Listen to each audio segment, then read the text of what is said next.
Camilla Cream loved lima beans, but she never ate them. All of her friends hated lima beans, and she wanted to fit in. Camilla was always worried about what other people thought of her. Today, she was fretting even more than usual. It was the first day of school, and she couldn't decide what to wear. There were so many people to impress. She tried on 42 outfits, but none seemed quite right. She put on a pretty red dress and looked in the mirror. And then she screamed. Her mother ran into the room, and she screamed too. "Oh, my heavens," she cried. "You're completely covered with stripes." This was certainly true. Camilla was striped from head to toe. She looked like a rainbow. Mrs. Cream felt Camilla's forehead. "Do you feel all right?" she asked. "I feel fine," Camilla answered. "But just look at me." "You get back in bed this instant," her mother ordered. "You're not going to school today." Camilla was relieved. She didn't want to miss the first day of school, but she was afraid of what the other kids might say. And she had no idea what to wear with those crazy stripes. That afternoon, Dr. Bumble came to examine Camilla. "Most extraordinary," he exclaimed. "I've never seen anything like it. Are you having any coughing, sneezing, runny nose, aches, pains, chills, hot flashes, dizziness, drowsiness, shortness of breath, or uncontrollable twitching?" "No," Camilla told him. "I feel fine." "Well then," Dr. Bumble said, turning to Mrs. Cream, "I don't see any reason why she shouldn't go to school tomorrow. Here's some ointment that should help her clear up those stripes in a few days. If it doesn't, you know where to reach me." And off he went.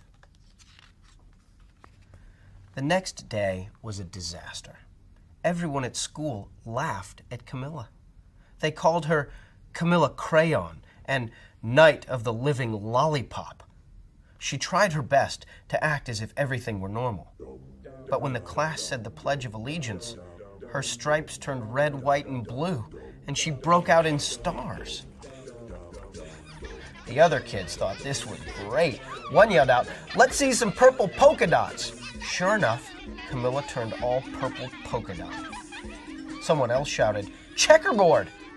and a pattern of squares covered her skin. Soon, everyone was calling out different shapes and colors, and poor Camilla was changing faster than you can change channels on a TV. That night, Mr. Harms, the school principal, called. "I'm sorry, Mrs. Cream," he said. "I'm going to have to ask you to keep Camilla home from school. She's just too much of a distraction, and I've been getting calls from the other parents. They're afraid those stripes may be contagious." Camilla was so embarrassed. She couldn't believe that 2 days ago everyone liked her. Now nobody wanted to be in the same room with her. Her father tried to make her feel better. "Is there anything I can get you, sweetheart?" he asked. "No, thank you," sighed Camilla. What she really wanted was a nice plate of lima beans. But she'd been laughed at enough for one day. Well, yes, I see," Dr. Bumble mumbled when Mr. Cream phoned the next day. "I think I'd better bring in the specialists. We'll be right over." About an hour later, Dr. Bumble arrived with 4 people in long white coats. He introduced them to the Creams. "This is Dr. Grop, Dr. Sponge, Dr. Cricket, and Dr. Young." Then the specialists went to work on Camilla. They squeezed and jabbed, tapped and tested. It was very uncomfortable. "Well, it's not the mumps," concluded Dr. Grop. "Or the measles," said Dr. Sponge. "Definitely not chicken pox," put in Dr. Cricket. "Or sunburn," said Dr. Young. "Try these," said the specialists. They each handed her a bottle filled with different colored pills. "Take one of each before bed," said Dr. Grop. Then they filed out the front door, followed by Dr. Bumble.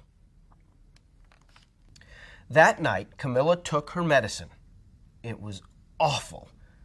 When she woke up the next morning, She did feel different, but when she got dressed, her clothes didn't fit right. She looked in the mirror, and there, staring back at her, was a giant, multicolored pill with her face on it. Dr. Bumble rushed over as soon as Mrs. Cream called, but this time, instead of the specialists, he brought the experts. Dr. Gourd and Mr. Mellon were the finest scientific minds in the land. Once again, Camilla was poked and prodded, looked at and listened to. The expert wrote down lots of numbers. Then they huddled together and whispered. Dr. Gourd finally spoke. "It might be a virus," he announced with authority. Suddenly, funny little virus balls appeared all over Camilla. "Oh, possibly some form of bacteria," said Mr. Mellon. Out popped squiggly little bacteria tails. "Or it could be a fungus," added Dr. Gourd. Instantly, Camilla was covered with different colored fungus blotches. The experts looked at Camilla, and then at each other. "We need to go over the numbers again back at the lab," Dr. Gourd explained. "We'll call you when we know something." But the experts didn't have a clue, much less a cure. By now, the TV news had found out about Camilla. Reporters from every channel were outside her house, telling the story of the bizarre case of the incredible changing kid. Soon, a huge crowd was camped out on the front lawn. The Creams were swamped with all kinds of remedies, from psychologists, allergists, herbalists, nutritionists, psychics, an old medicine man, a guru, and even a veterinarian. Each so-called cure only added to poor Camilla's strange appearance, until it was hard to even recognize her. She sprouted roots, and berries, and crystals, and feathers, and a long furry tail. But nothing worked. One day, a woman who called herself an environmental therapist claimed she could cure Camilla. "Close your eyes," she said. "Breathe deeply and become one with your room." "Oh, I wish you hadn't said that," Camilla groaned.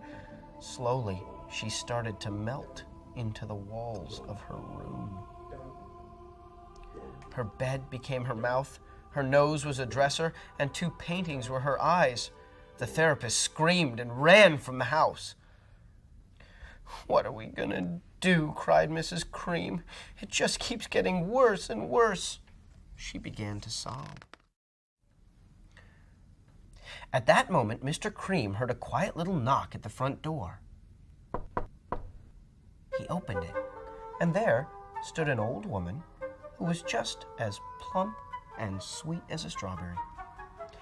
"Excuse me," she said brightly, "but I think I can help." She went into Camilla's room and looked around.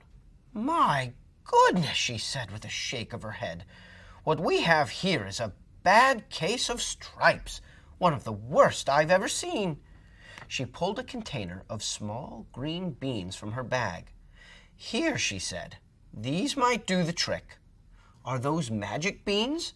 asked Mrs. Cream. "Oh, my, no," replied the kind old woman. "There's no such thing. These are just plain old lima beans. I'll bet you'd like some, wouldn't you?" she asked Camilla.